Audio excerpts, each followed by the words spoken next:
नमस्कार मंडळी, स्वागत आहे तुमचं पंकज क्लिप्समध्ये, ज्यात आपण मोठे पॉडकास्ट छोट्या छोट्या क्लिप्समध्ये टाकतो. ही स्टोरी तुम्ही नक्की एन्जॉय कराल, पण त्याआधी सबस्क्राईब करायला विसरू नका. आणि हा जो टर्म असं अघोरी, आता आपण बघतो त्यांना तर ते खूपच एकदम भयंकर एकदम तशा रूपात असतात. त्यांच्या पूर्ण अंगाला त्यांनी राख लावलेली असते आणि ते सर्व. तर ते नक्की कोण आहेत? आणि आपण ते बघतात की ते क्रिया वगैरे ही खूप साऱ्या गोष्टी करतात. त्यांना खूप काही माहिती असतं. एका नॉर्मल त्यांनी हे सगळं जे भूलोकी आयुष्य आहे ते सगळं त्यांनी टाळलेलं असतं आणि ते वेगळंच त्यांच्या एका वेगळ्याच प्रवासावर असतात. तर ते कोण आहेत? बायको घरामध्ये मी खूप छान असं लोकांना कळेल असं उत्तर देते आता, की बायको कशी राहते जसं तिच्या नवऱ्याला आवडतं तसं. बरोबर? नवऱ्याला जो कलर आवडेल, नवऱ्याला जसा शृंगार आवडेल तशी पत्नी राहत असते. माझ्या देवाला जे आवडतं ते मला आवडणार ना. सो अघोरी साधू काय करतात? त्यांचे देव म्हणजे भगवान शिवशंकर. माझा देव भगवान शिवशंकर जर राख लावतो आणि त्यालाच तो सोन्याचं वस्त्र समजतो.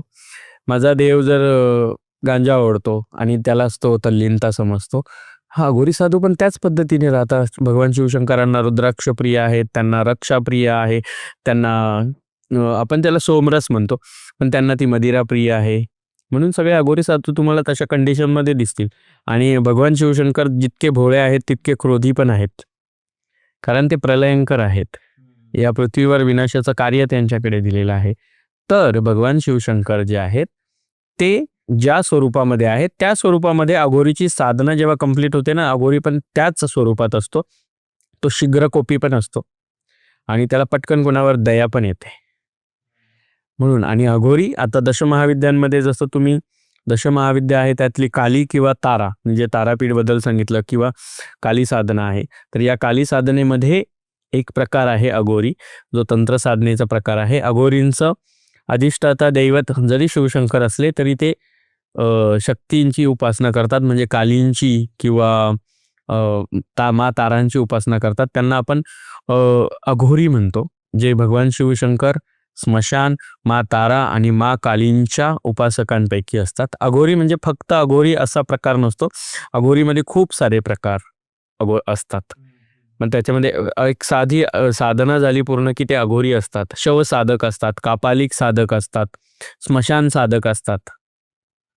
ही सगळ्यात कापालिक सगळी पूर्ण साधना झाली की मग कौल बनतात. ते तर आजकाल कोणाला कापालिक किंवा कौल कोणाला दिसतच नाही.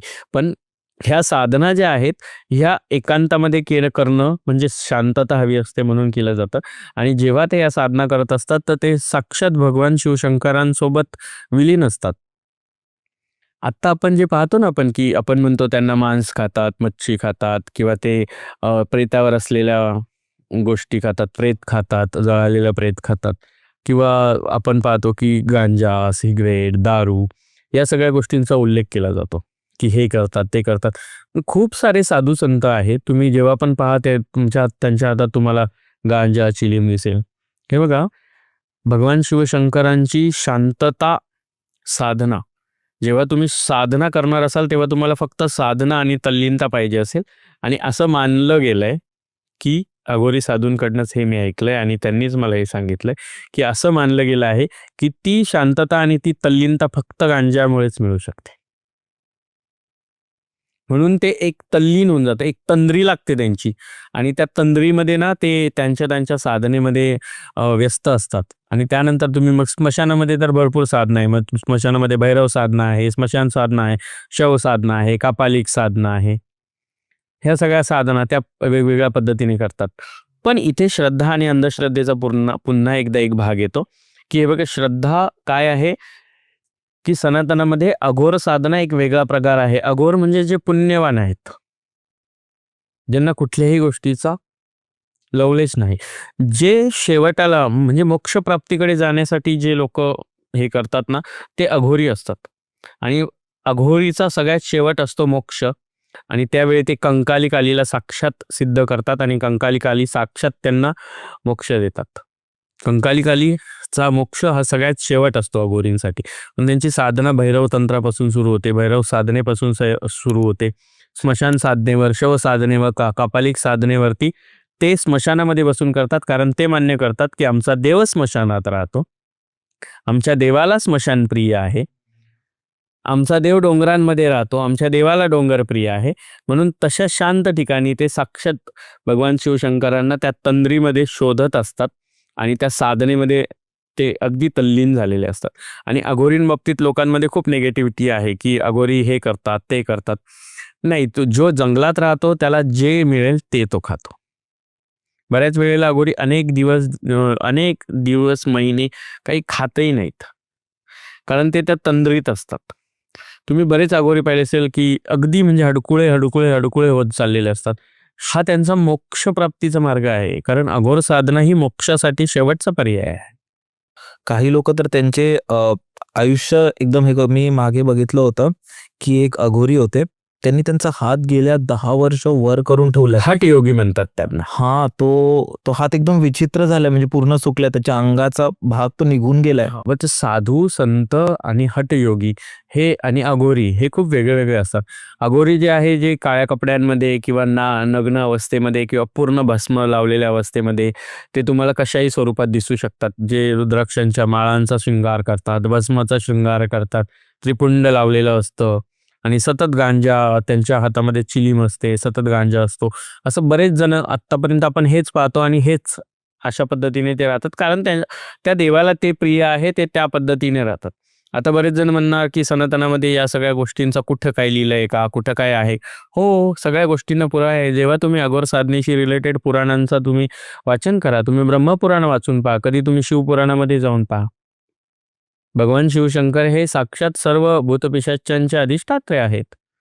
त्यांच्या भगवान शिवशंकरांच्या लग्नाचं वर्णन आहे का शिवपुराणामध्ये कधी? शिवपुराणामध्ये जर तुम्ही भगवान शिवशंकरांच्या लग्नाच्या वरातीचं जर वर्णन ऐकलं तर सगळ्या डाकिनी, शंकिनी, डंकिनी, भूत, पिशाच, मुंजे, चेडे, गोटे हे सगळे त्यांच्या वराती मंडळींमध्ये होते आणि देव पुढे गेलेले होते.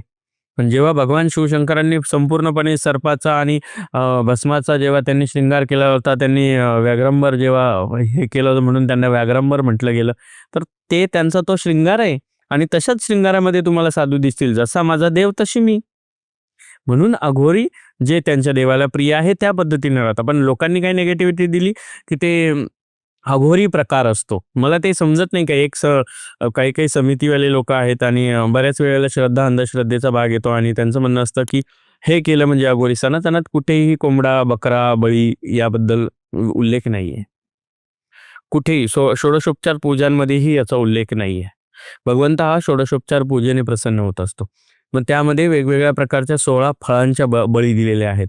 त्यामध्ये मग नारळाची बळी आहे, कोवळ्याची बळी आहे, फळाची बळी आहे, परंतु त्यामध्ये कुठेही कोंबडा, बकरा किंवा कुठल्याही व्यक्तीच्या बळीचा उल्लेख नाहीये. ही अंधश्रद्धा आहे की आता कोंबडा केलं जातं आणि बकरं केलं जातं. आणि बऱ्याच ठिकाणी तुम्ही पाहिलं असेल की गरोदर बाईला मारून टाकतात, कोवळ्या मुलींना मारून टाकतात, लहान मुलांना मारून टाकतात किंवा 13 वर्षाच्या शहाणे झालेल्या मुलीला मारून टाकतात, पायाळू व्यक्तीला मारून टाकतात.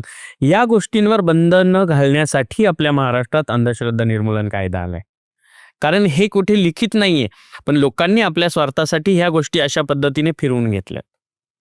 याचा कुठेही सनातनामध्ये उल्लेख नाही. कुठल्याही शास्त्रामध्ये, धर्मामध्ये कोणी उल्लेख असेल तर त्यांनी मला तो दाखवा. बिकॉज ज्या पदावर बसलीये त्या पदावर माझी ही जबाबदारी आहे की मी हिंदू सनातन धर्माचं सत्य प्रचार आणि प्रसार हा योग्य पद्धतीने जसा आहे तसा पुराव्यानिशी दिला पाहिजे. म्हणून अघोरींबद्दल जर तुमच्यामध्ये गैरसमज असतील की अघोरी अशी असतात, अघोरी तशी असतात, तर तो गैरसमज काढा. अघोरी साक्षात भगवान शिवशंकर असतात. ते कोणत्याही गोष्टीत फरक नाही करत. येस, त्यांना जे मिळेल ते खातात. जसं अघोरींसाठी कुठल्याही लिंगाचाही भेद नाहीये, ना स्त्री, ना पुरुष, ना किन्नर. एका अघोरींचा एक पॉडकास्ट पहा तुम्ही, मी त्या अघोरींना स्वतः भेटली आहे. पूर्ण भस्म लावलेलं असतं त्यांनी. ते म्हणतात की लोक ज्यांना छक्के किंवा गुड किंवा किन्नर म्हणतात ना, ते साक्षात भगवान शिवशंकर आहेत. कारण भगवान शिवशंकरांनी साक्षात जेव्हा अर्धनारीश्वर रूप घेतलं होतं त्यानंतर हे वरदानच आहे की स्त्री नाही पण पुरुष नाही, अशा स्वरूपामध्ये जी व्यक्ती या पृथ्वीवर आहे ना ती साक्षात अर्धनारीश्वराचं स्वरूप आहे. हे एका खूप मोठ्या कापालिक अघोरींचं वाक्य आहे. तुम्ही कुठेही युट्यूबवर या गोष्टी सर्च करा. युट्यूब सोडावं, पण तुम्ही त्यांना जेव्हा स्पष्ट एकदा कुंभ आता नाशिकमध्ये लवकरच येतोय, कुंभमध्ये या, मी भेटवते तुम्हाला आणि त्यांच्या तोंडून कधी ऐका किन्नर देवतांबद्दल. कारण ते देव, दानव, यक्ष, गंधर्व, किन्नर हे देवश्रेणीमध्ये आहे आम्ही माणूस योनीत नाहीच आहे. त्यामुळे स्त्री पुरुष किन्नर या लिंगभेदांपासून आम्ही खूप दूर आहोत. म्हणून लोकांमधले हे अघोरींबद्दल, किन्नरांबद्दल किंवा साधू संतांबद्दलचे गैरसमज दूर करणं खूप गरजेचं आहे. म्हणून अशा पॉडकास्टची खूप गरज आहे. तुम्ही खूप छान प्रकारे सांगितलं. आता जसं आपण अघोरीवर होतो तर असंही म्हटलं जातं की ते लोक खूप तंत्र विद्या वगैरे केली जाते आणि तंत्राचा असं आपल्या खूप पुराणांमध्येही उल्लेख आहे. त्याचं खूप चांगल्यासाठी त्याचा ते बनवलं गेलं असावं. पण मग जशी अशी वेळ येत गेली तर लोकांनी त्याचा दुरुपयोग करावा लागले. स्वार्थ, हा इथे लोकांचा स्वार्थ दिसतो. किंवा दुसऱ्यांना फसवायला लागले त्या माध्यमातून.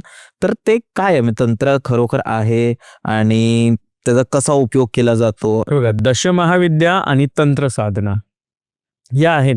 दशमहाविद्या म्हणजे काय की उत्पत्ती त्यांची कामाख्यामध्ये, देवीचं जनांग जिथे आहे, जिथे आता अंबुबाची मेला चालू आहे आणि त्या देवी रजस्वला जातात 3 दिवस. मंदिराचे कपाट बंद असतात, व्हाईट कपडा टाकला जातो. 3 दिवसानंतर कपाट उघडतात तर तो व्हाईट कपडा लाल रक्तरंजित झालेला असतो आणि तोच प्रसाद म्हणून तुम्हाला ते रक्तवस्त्र मिळतं. आणि तिथून उत्पत्ती आहे दशमहाविद्यांची. काली, तारा, षोडशी, भुवनेश्वरी, कमलात्मिका, धूमावती, छिन्नमस्ता, बगलामुखी, या मातंगी, या सगळ्या देवींचा समूह जो महाविद्यांमध्ये मानला जातो तो समूह दशमहाविद्या आहे. आणि प्रत्येक देवीचं एक वेगळं वेगळं तंत्र, वेगळी वेगळी साधना त्याच्यामध्ये दिलेली आहे. मग त्यामध्ये तंत्र, मंत्र आणि यंत्र या गोष्टी येतात. याचे ग्रंथ, पुराणांमध्ये याचे उल्लेख आणि याच्याबद्दलच्या सगळ्या गोष्टी लिहून ठेवलेल्या आहेत. जसं तुम्ही त्याला करणी म्हणतात का, करणी शांब ऋषी होते. शांब ऋषींनी काही मंत्रांचा हे करून ठेवला, मंत्र लिहून ठेवले. ते मंत्र जे होते ते संस्कृतमध्ये होते. प्रत्येक साधारण व्यक्तीला ते मंत्र बोलणं तेवढं शक्य नव्हतं. पण नवनाथांनी काय केलं, तेच मंत्र बोलीभाषेमध्ये केले आणि त्याला शाबर मंत्र म्हटलं गेलं आणि ते नाथ संप्रदायामध्ये शाबरी विद्या झाली. हे कालांतराने बदलत गेलं. करणी हा प्रकार फक्त महाराष्ट्रात करणी म्हणतात. करणी म्हणजे एखाद्यावर कुठली गोष्ट करणे. ते यूपी, बिहार, दिल्ली या साईडमध्ये, छत्तीसगड या आसाम या साईडमध्ये जा तुम्ही कधी, करणी हा प्रकार तरी ऐकलाय का तुम्ही? नाही. तिकडे काय म्हणतात, काला जादू. हे बघा, भारत हा विविधतेने नटलेला देश आहे आणि त्या देशामध्ये जशी जशी जिल्हा, तालुका, राज्य बदलत जातं तसं तसं भाषा बदलत जाते. म्हणून इकडेच आपल्या महाराष्ट्रात कोकणी किंवा महाराष्ट्रीयन लोकांमध्ये करणी हा शब्दप्रयोग आहे. थोडे MP पासून, बुरानपूर पासून पुढे जा, तिकडे काला जादू आहे. त्यालाच आता लोकांनी मॉडर्नायझेशन करून उस पे ब्लॅक मॅजिक हुआ आहे, म्हणजे मीन्स करणी सांगता येते. पण त्या करणीमध्ये सगळे प्रकार आहेत. हे बघा, सात्विक आहे, तामसी आहे, वैदिक आहे आणि मग तांत्रिक आहे. आता तुम्ही बघता कुंडली बघणारे, हॉरोस्कोप बघणारे, हस्तश्रेख रेखाशास्त्र असतं, त्याच्यानंतर वास्तुशास्त्र असतं, अंकशास्त्र असतं. त्या पद्धतीने जे सांगतात ते असतं सात्विक पद्धतीने सांगणं. मग कालसर्पाची पूजा, नारायण नागबळीची पूजा, पितृदोषाची पूजा, वास्तुपूजा, वास्तुवंदन, ग्रहपूजा, ग्रहशांती, ह्या सगळ्या त्याच पूजा वैदिक पद्धतीने केल्या जातात. म्हणजे अनुष्ठान केले जातात, होम हवन केले जातात. मग ते वैदिक पद्धतीमध्ये येतात. स्मशानांमध्ये बसून जे साधना करतात किंवा स्मशानांमध्ये ज्या पद्धतीने पूजा अर्चा केल्या जातात, मग तुम्ही थोडंसं तिकडे दुसऱ्या कास्टमध्ये जा की मौलाना फकीर जे आहेत ते जे कबीरशी रिलेटेड जे करतात, फकीर बाबा लोक जे असतात ते ज्या इलम पडतात आणि ते ज्या पद्धतीने त्यांचे गोष्टी करतात, तर ते त्या गोष्टींमध्ये येतं. ते आत्म्यांशी, पिशाच्यांशी रिलेटेड गोष्टी ह्या तामसी पद्धतीमध्ये येतात. मग त्यामध्ये बळी वगैरे ह्या सगळ्या प्रकारांचा उल्लेख केला जातो.